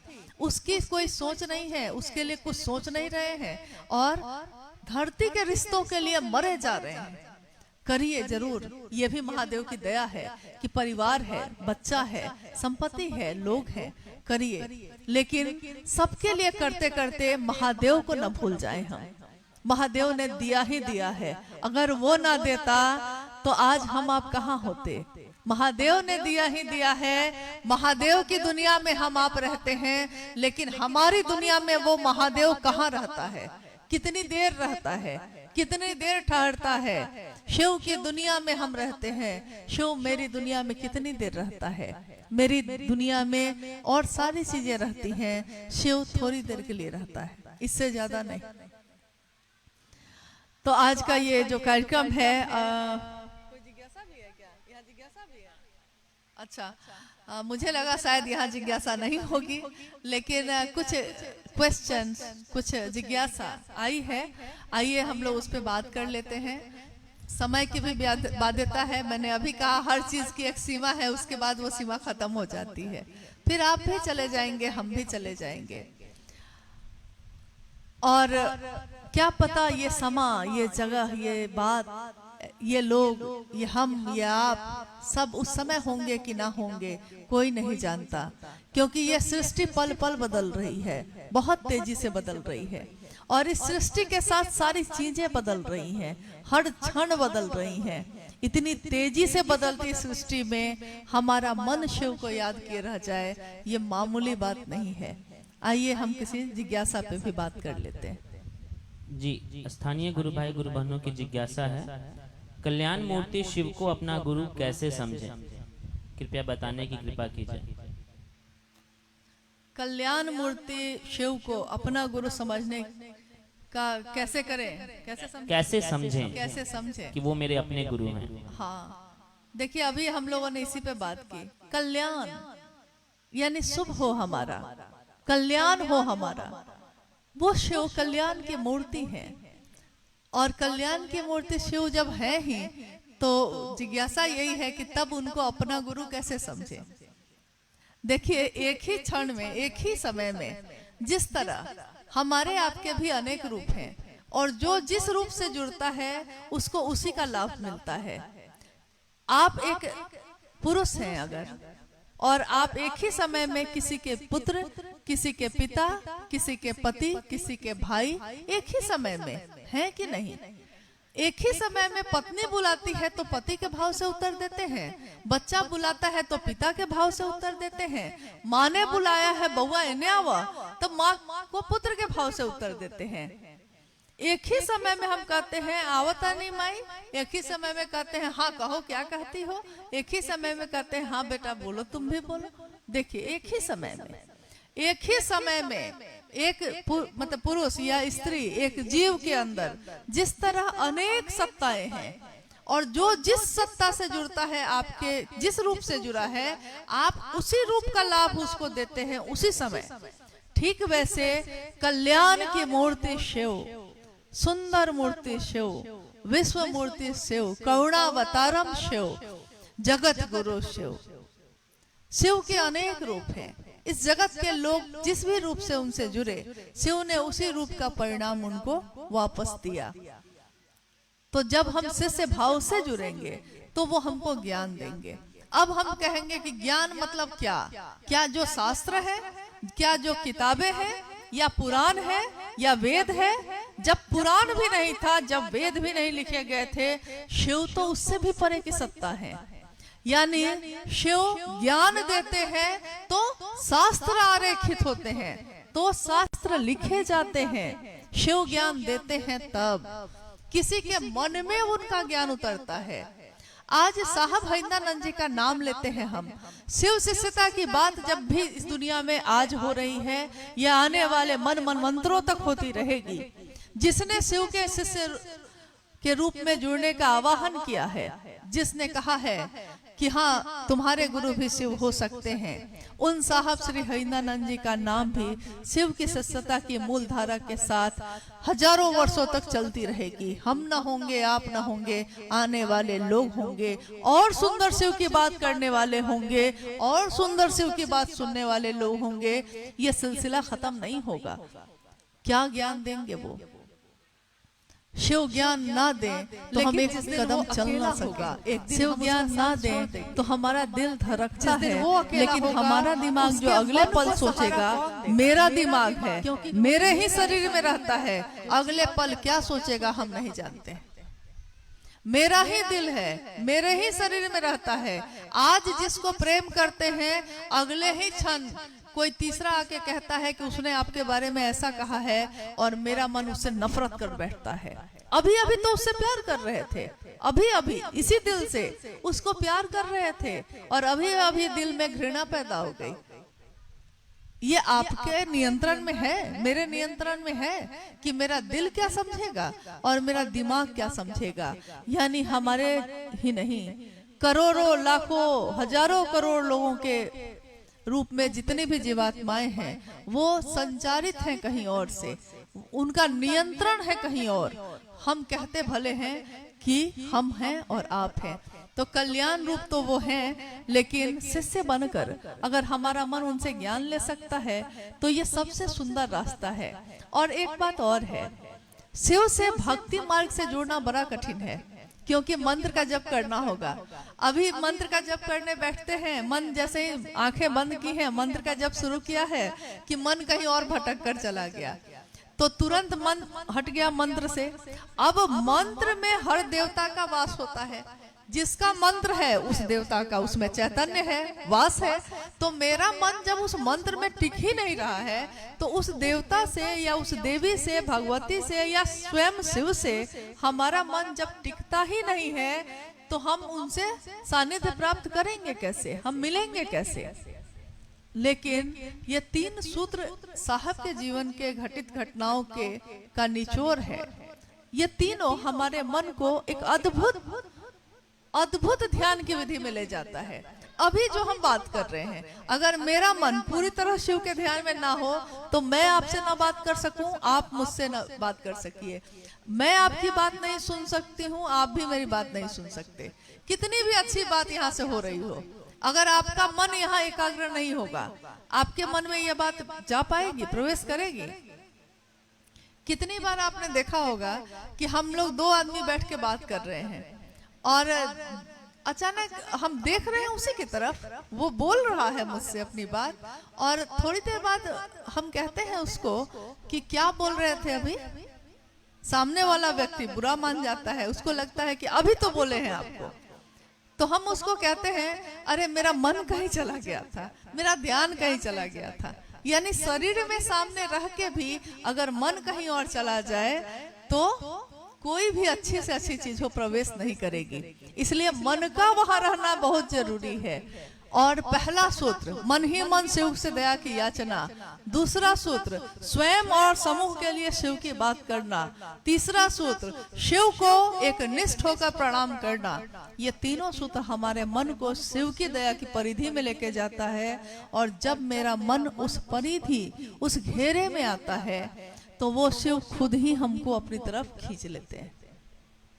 जैसे एक शक्तिशाली चुंबक रखा है और लोहे के टुकड़े हैं अलग अलग, लेकिन वो लोहे का टुकड़ा अगर उस परिधि में, जहां तक चुंबक काम कर रहा है, उस परिधि में अगर रख दिया जाए तो क्या होता है। रखे थे वहां, और जैसे ही वहां रखे हैं, तेजी से वो लोहे का टुकड़ा चुंबक में सट जाता है। ये कैसे होता है कि उतनी दूर तक वो चुंबक काम कर रहा है। सृष्टि के कण कण में है वो शिव, शिव की इच्छा मात्र से है ये सृष्टि। तो सोचिए, हम हैं लोहे के टुकड़े, लेकिन अगर शिव की परिधि में हमारा मन आता है तो वो खुद ही हमको अपनी तरफ खींच लेते हैं। शर्त ये है कि परिधि में तो रहे, घेरे में तो रहे। हमारा मन सबके घेरे में रहता है। साहब ने एक बार खुद अपनी बात कही। उन्होंने कहा, उस समय वो डिप्टी कलेक्टर थे और पटना में रहते थे। तो उन्होंने कहा कि एक दिन क्या हुआ, माँ नीलमानंद भी शरीर में थी उस समय। साहब ने कहा कि एक दिन क्या हुआ कि मैं कार्यालय जा रहा था। बेली रोड में एक विश्वेश्वरैया भवन है, वहीं पे साहब का कार्यालय था। तो जा रहे थे, दीदी नीलमानंद जी ने कहा, जा रहे हैं वो कार्यालय, ऑफिस जा रहे हैं। दीदी नीलमानंद जी ने कहा कि कटहल अगर मिल रहा होगा तो चपरासी को भेज के जरा पता कर लीजिएगा। कटहल सब्जी बनती है हम लोग की तरफ, यहाँ बनती है कि नहीं मुझे नहीं मालूम, क्योंकि यहाँ की सारी चीजों को हम लोग भी टेस्ट कर करके देख लिए हैं। तो हम लोग जहाँ रहते हैं, जहाँ से आए हैं, वहां बनती है कटहल की सब्जी। दीदी माँ ने कहा साहब को, साहब जा रहे हैं ऑफिस। अब कोई डिप्टी कलेक्टर है तो उसके पास ऑफिस में बहुत सारा काम होगा, लेकिन उन्होंने कहा कि मेरे साथ क्या हुआ कि मैं ऑफिस पहुंचा तो मैंने कहा, चपरासी को बुलाया सबसे पहले और कहा कि बाजार जाके देखो तो कटहल मिल रहा है। और अब ऑफिस का काम शुरू किया। थोड़ी देर में चपरासी वापस आया, उसने कहा कि अभी नहीं बाजार लगा है, थोड़ी देर बाद लगेगा। साहब ने कहा कि मैं फिर ऑफिस के काम में व्यस्त हो गया। थोड़ी देर बाद फिर मैंने अब चपरासी को बुलाया, फिर कहा कि देखो अब जाके देखो आ गया होगा। उन्होंने कहा, मैंने उसको 4 बार 10 बजे से 6 बजे के बीच में 4 बार बाजार भेज दिया, और आखिर बाजार से वो लेकर आ ही गया। और तब मैं जब घर लौटा हूं तो मेरी गाड़ी में कटहल रख के गया। ये उनके मन में वो कटहल नहीं घूम रहा था, ये जिनको वो प्रेम कर रहे थे, उन्होंने कहा मेरे मन में नीलम की बात घूम रही थी कि उसने कहा था कि कटहल लेके आना। कह कौन रहा है, बात ये है, बोल कौन रहा है, मांग कौन रहा है, वो किसको चाहिए। यानी जिसको मैं प्रेम करता हूँ, जिसको मैं प्रेम करती हूँ, उसको क्या चाहिए। मेरे मन में वही घूमता है। ऑफिस के काम के समय भी, बाजार में भी, व्यापार करते समय भी, गाड़ी चलाते समय भी, ध्यान की अनुपम विधा है शिव की चर्चा। यानी शिव की बात करते समय हम चाहे कहीं भी रहें, शिव से दया मांगते समय, शिव को प्रणाम करते समय, हम चाहे दुनिया में कोई भी काम करते रहें, लेकिन मेरा मन महादेव के घेरा में रहता है, मेरा मन घेरा में रहता है। बस इतनी ही सी बात होती है, लेकिन इसका परिणाम तो अद्भुत होता है। परिणाम इतना होता है कि पॉकेट में पैसा नहीं है और मिजाज तो ऐसा बना हुआ है कि कोई कह दे तो लाखों खर्च कर निकले तैयार है, और पॉकेट में पैसा नहीं है। 3-4 महीने से नौकरी भी खत्म हो गई है, पॉकेट में पैसा नहीं है, किसी ने खिला दिया है तो खा लिए हैं, लेकिन मिजाज है कि नीचे हो ही नहीं रहा है। होगा कैसे? मिजाज मिला हुआ है महादेव से, तो महादेव से मिलने वाला फिर उसकी सोच भी बड़ी होती है, उसका चित्त भी बड़ा होता है।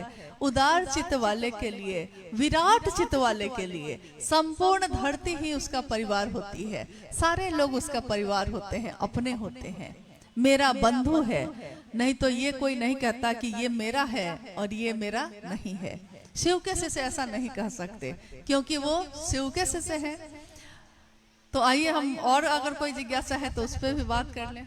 जी, अगली जिज्ञासा है, शिव की शिष्यता जाति, धर्म, वर्ग, संप्रदाय से परे है, कृपया समझाने की कृपा कीजिए। बहुत महत्वपूर्ण बात है। आप लोग मेरी बात, आप लोग जो बैठे हैं, मेरी हिंदी आपको समझ में आ रही है? थोड़ी थोड़ी, लिटिल लिटिल, थोड़ा भी नहीं। अच्छा, तो भाव को समझ लीजिएगा। देखिए, शिव की शिष्यता जाति, धर्म, वर्ण, संप्रदाय सबसे परे की चीज है। यानी कि जैसे ही हम कहते हैं शिव के शिष्य हैं हम, वैसे ही मन ही है ये। मन जिस तरह शरीर अभी धरती पे है, तो ये पेड़ जो बगल में है लगा हुआ, इसको यहाँ से खड़े होकर देखिए तो ये पेड़ कितना बड़ा दिख रहा है। लेकिन कोई बगल में 3 मंजिल का घर होगा, उस 3 मंजिल के घर पे चले जाइए और वहां से इस पेड़ को देखिए, हो सकता है आपको अपने आंखों से नीचे दिखाई देगा। ये इसकी चोटी आपके आंखों के नीचे हो जाएगी। शरीर से आप थोड़ा सा ऊपर गए हैं, तो धरती की चीजें धीरे धीरे छोटी होती जा रही हैं, लुप्त होती जा रही हैं, गायब होती जा रही हैं। हवाई जहाज से सफर कर लीजिए, हवाई जहाज में बैठे हैं तब तक सब कुछ दिख रहा है। जैसे ही वो टेक ऑफ करेगा, जैसे ही हवा में जाता है, धीरे धीरे नीचे की चीजें दिखनी बंद हो जाती हैं। फिर चारों तरफ नीचे, बादल तक नीचे दिखाई दे रहा है, यानी नीचे की चीजें दिखनी अब बंद हो गई हैं। आपका शरीर अब ऊपर है। अगर मन को वैसे ले जाएं तब क्या होगा? मन को जब तक नीचे रखे हुए हैं, तब तक हमारा मन इन चीजों को पकड़ता है कि ये जो 4 आदमी है ना, ये मेरी जाति का है, वो जो है मेरी धर्म का है, हमको उसके साथ रहना है, हमको उसके साथ रहना है। लेकिन जैसे ही हम कहते हैं शिव, महादेव, अब महादेव के तो राक्षस भी हैं, महादेव के तो देवता भी हैं, महादेव के तो गंधर्व और सारी शरीरी अशरीरी सत्ताएं भी हैं। महादेव के तो सब हैं। तो जो महादेव का गण होगा, जो महादेव का आदमी होगा, जो महादेव का शिष्य होगा, क्योंकि शिष्य तो जो गुरु बोलेंगे वही करेगा। कोई शिष्य अपने गुरु के आदेश पे ही चलता है। शिष्य शब्द का अर्थ ही होता है यही। तो गुरु के आदेश पे चलने वाला शिष्य, उसका गुरु जो बोलेगा वो तो वही सोचेगा, उसका गुरु जो चाहेगा शिष्य भी वही चाहेगा। शिव जब मेरे गुरु होंगे, यानी मेरा मन ही तो पकड़े हुए है इन चीजों को। कोई अमीर है, कोई गरीब है, कोई दूसरी जाति का है, कोई दूसरे धर्म का है, कोई इस भाषा का है, कोई उस भाषा का, कोई मांसाहार खाता है, कोई शाकाहारी खाता है। ये सारी चीजें जो संकीर्णता बनी हुई हैं, जकड़ी हुई है मेरे मन को, मेरा मन एक दिन इनसे मुक्त हो जाता है जब हम कहते हैं कि शिव मेरे गुरु हैं, मैं शिव का शिष्य हूँ। अब हम नहीं कह सकते कि आप मेरे अपने हैं और दूसरे जो है मेरे पराए हैं। मेरे लिए तो अब सब अपने हैं, क्योंकि शिव के लिए सब अपने हैं, तो मेरे गुरु के लिए अपने हैं, तो मेरे भी अपने हैं। ये जातियां हमने बनाई हैं, शिव ने नहीं बनाई। ये धर्म हमने बनाए हैं, शिव ने नहीं बनाए। शिव ने एक जैसा ही सबको पैदा किया। शिव ने ही प्रकृति बनाई, इंसान बनाए, जीव जंतु बनाए, कितनी चीजें बनी, सारे शिव की इच्छा का प्रतिफल है। शिव ने कोई भेद नहीं किया, भेद हम लोगों ने किया। एक बच्चा जब पैदा होता है उसको मालूम भी नहीं होता, लेकिन हम उसके दिमाग में डालते हैं किससे बात करो, किससे नहीं बात करो, हम कहते हैं। वो नहीं जानता, वो तो पवित्र होकर ही पैदा हुआ था, निर्दोषी था, निष्कलंक था। लेकिन हम ही उसके जीवन में ये जो जहर हवा में फैला है, उस जहर को उसके जीवन में डालते हैं। डालना था शिव के प्रेम को, डाल दिया है जहर को। तो एक दिन जैसे ही शिव जीव बना है, जीव भी तो एक दिन शिव बनेगा। कोई नीचे से पहाड़ पे चढ़ा है, शिखर पे गया है, तो वो शिखर से फिर चलना चाहेगा तो कहाँ जाएगा?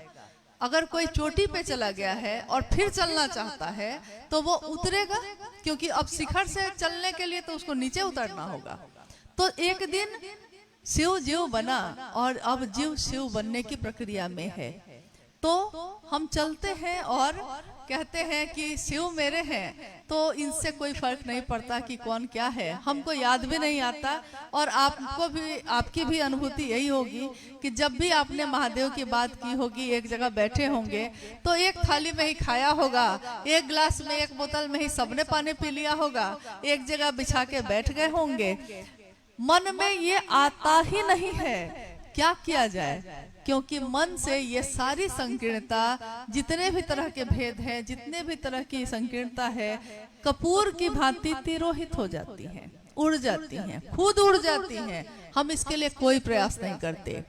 सोचिए, कल्पना कीजिए, जिस चीज को दूर करने के लिए इस भारतवर्ष में कितने आंदोलन हुए, कितनी क्रांति हुई, कितनी चीजें चली, अभियान पे अभियान निकला। एक दिन हम उसका साथ छोड़ देंगे। जाति प्रथा हटाइए, छुआछूत हटाइए, ये करिए, वो करिए, सारी चीजें चली, नहीं दूर हो पाई, खत्म नहीं हो पाई। लेकिन शिव की बात जब शुरू हुई तो ये अपने आप ही खत्म होती चली गई, किसी को पता भी नहीं चला। साहब हरिंदानंद जी ने कभी भी अपनी चर्चाओं में, शिव चर्चाओं में, शिव की बात छोड़कर दूसरी बात नहीं की। उन्होंने मात्र इतना कहा कि उस शिव को अपना बनाओ, और इतना ही करना कमाल कर गया। एक हरिंदर निहाल, सारी दुनिया निहाल हो गई सिर्फ उनकी इस बात पे कि अगर शिव मेरा अपना है तो दूसरा कौन पराया है? कोई पराया नहीं।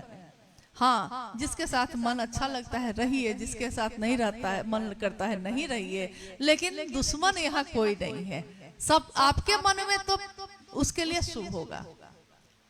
हम लोगों ने कथाओं में सुना है, शिव ने जब समुद्र का मंथन हो रहा था, हलाहल निकला, यानी विष, कालकूट विष कहा गया उसको, हलाहल निकला। जब तक और चीजें निकलती रही, सब देवी देवता अपने में बांटते रहे, लेकिन जब हलाहल निकला, अब ये कोई पचा नहीं सकता था, तो सारे लोग दौड़ कर आए, देवता भी और राक्षस भी। अमृत के लिए दोनों लड़ रहे थे, हलाहल के लिए कोई नहीं लड़ा। आपने सोचा है कभी? हलाहल के लिए, विष के लिए कोई नहीं लड़ा कि लाइए सब कोई विष बांट लेते हैं थोड़ा थोड़ा, केवल महादेव को क्यों दे। लेकिन विष के लिए सारे लोग जुट गए कहने महादेव को कि महादेव अब इससे रक्षा करिए, क्योंकि इसको तो आप ही पचा सकते हैं। और महादेव के लिए सही बात है, जो चीजें हमारे लिए बहुत बड़ी होती हैं उनके लिए तो कुछ होती ही नहीं है। तो कथा है, ये कहानी है कि उन्होंने हलाहल का पान किया और कंठ में ही जो रख लिया, इसलिए नीलकंठ कहलाए। दुनिया ने महादेव को क्या दिया? विष दिया। देवी देवता जिसको भी संकट पड़ा दौड़ कर आया महादेव के पास, महादेव ने उसको क्या दिया? कल्याण दिया, शुभ दिया, करुणा दी। लेकिन महादेव को विष दिया। महादेव ने इसके बदले विष दिया किसी को क्या? महादेव ने किसी को विष दिया? महादेव ने अमृत दिया। ज्ञान के अमृत धारा बरसती है महादेव के नाम से। महादेव ने अमृत दिया। जो महादेव का शिष्य होगा वो दुनिया को विष देगा या अमृत देगा? वो दुनिया में जहर नहीं घोलता, वो दुनिया को अमृत देता है। अमृत मतलब वो नहीं जो पी लिया जाए, अमृत मतलब वो जो आपके जीवन को शुभ्र, चिन्मयी, उद्वेलन से भर दे, आध्यात्मिक तरंगों से भर दे, शिव की तरफ चलने का रास्ता दिखाए। तो इस रास्ते पे चलने का आग्रह भी है आप सबों से, और हम लोगों का विश्वास है। पिछली बार जब साहब आए थे इस कालीकट में, यहाँ कुछ गुरु भाई लोग जो बैठे हैं, कुछ सीतामढ़ी के हैं और जगह के भी हैं, लखीसराय के हैं, कुछ लोग आए थे यहाँ।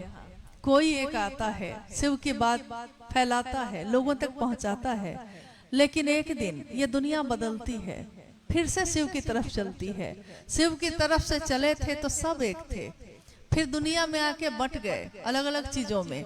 फिर लौटेंगे तो कहाँ जाएंगे? वही शिव के पास जाएंगे जहाँ जाकर हम सब एक हो जाएंगे। यानी वहाँ कोई जाति नहीं, वहाँ कोई धर्म नहीं, वहाँ कोई वर्ण का भेद नहीं, वहाँ अमीर गरीब नहीं। सदियों से सताए लोग जहाँ सीने से लगाए जाते हैं। शिव वो है जो सदियों से सताई जीवात्मा का भी उद्धार करते हैं और गुरु के रूप में सबको अपने पास इतना नजदीक ले जाते हैं कि भक्त के रूप में पहुंचना बहुत कठिन है, लेकिन शिष्य के रूप में हम उनके पास आराम से जा सकते हैं, बहुत ही नजदीक जा सकते हैं। क्योंकि शिष्य का तो मतलब ही होता है कि उसको कुछ नहीं आता है। तो महादेव क्या कहेंगे कि तुमको कुछ आएगा तब मेरे पास आना। महादेव की लाचारी है कि जिसने भी शिव को पुकारा है, शिव को उसको अपना बनाना ही पड़ेगा। तो आइए आज के इस कार्यक्रम में आप सब, हम सब जो आए हैं यहाँ, और ये महादेव के नाम का कार्यक्रम जो हुआ है शिव गुरु महोत्सव, यहाँ कोई विद्वान नहीं है, कोई प्रवचन करता नहीं है, कोई ऐसा नहीं आया है जो हाँ कोई विशेष है, लेकिन ये गुरु का मंच है और हम सबका सौभाग्य ही है कि हम इस योग्य नहीं हैं, लेकिन महादेव ने हम लोगों को अपना शिष्य होने की पात्रता दी है। यही बहुत बड़ी बात है। हम कुछ नहीं जानते, हमें कुछ नहीं आता, हमने किसी शास्त्र का अध्ययन नहीं किया है। शिव के प्रेम की धारा जो बही है, बस उसी धारा से अपने मन को छू लिया है, बस मन छू गया है उस धारा में, इतना ही हुआ है। साहब हरिंद्रानंद जी ने हमेशा कहा, अभी अनुभया ने जब पूछा कि पिछली बार जब साहब आए थे केरल तो आप में से कितने लोग थे, आप में से कुछ लोगों ने हाथ उठाया भी। हमारे आपके जैसे लोगों का ये परम सौभाग्य है कि हमने उनको शरीर में देखा जो शिव का संदेश लेकर इस धरती पे आए। आने वाले समय में हजारों वर्ष तक, क्या आने वाले समय में कोई उनको शरीर में नहीं देख पाएगा, लेकिन हम में से लोगों ने देखा, सुना, अपने इन कानों से सुना है, देखा है। तो इस बात को जो उन्होंने कहा है, जो उन्होंने चाहा है, हम भी दूसरों तक पहुंचा सके, बस इतना ही प्रयास हमारा है। आपसे भी यही अनुरोध है कि जहां भी जाइए शिव नाम का दिया जलाते जाइए, बाकी शेष सब शिव गुरु हैं, उन पे छोड़ दीजिए। हम आप गुरु नहीं हैं, हम सब शिष्य हैं। शिष्य की पात्रता नहीं होती, पात्रता गुरु की होती है। संत की ऊंचाई नहीं नापी जा सकती, लेकिन गुरु की ऊंचाई नापी जाती है। कैसे? उसके शिष्यों से।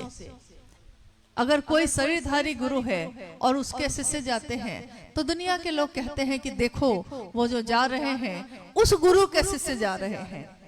वो गुरु को नहीं देख रहा है, वो उन शिष्यों को देख रहा है जो धरती पे गुजर रहे हैं। लोग कहते हैं उस गुरु का ये शिष्य है जो जा रहा है। उसका आचरण देखते हैं लोग, ये कैसा मन का है, ये कैसी बोली बोलता है, इसका आचरण कैसा है। यानी मनसा वाचा करुणा, मन से, वचन से, कर्म से हमारी बोली क्या कहती है। शिव का नाम लेने वाला गाली नहीं दे सकता। शिव की बात करने वाला दूसरों से सम्मान जनित व्यवहार करता है। शिव की बात करने वाला दूसरों से प्रेम पूर्ण बात करता है। जो बोलता है वही उसके मन में होता है, जो उसके मन में होता है वही उसके आचरण में होता है। क्योंकि अगर कोई बहरूपिया, कभी आपने देखा होगा कहीं कहीं होता है कि गांव में कोई काली का रूप धारण करके आ जाता है, बच्चे डर जाते हैं, उनको लगता है कि माँ काली आ गई है, इतनी बड़ी जीभ है लाल रंग की, माँ काली आ गई है, वो डर जाते हैं।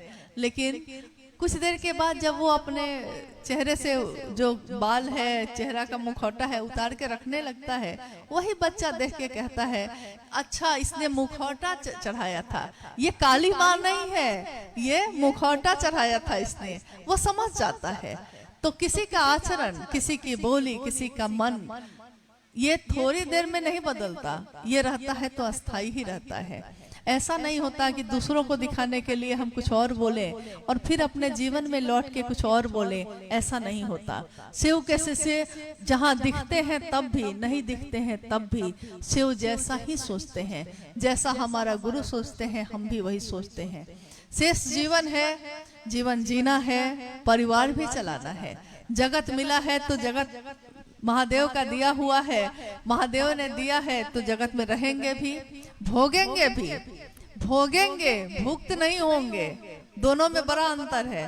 भोगेंगे मतलब ये कि गाड़ी खरीदते हैं तो अपने भोग के लिए, यानी अपने आराम के लिए। लेकिन गाड़ी में अगर एक दाग लग जाता है तो हमारा मन घोर हो जाता है, तो हो गया भोग। लिया था अपने सुविधा के लिए।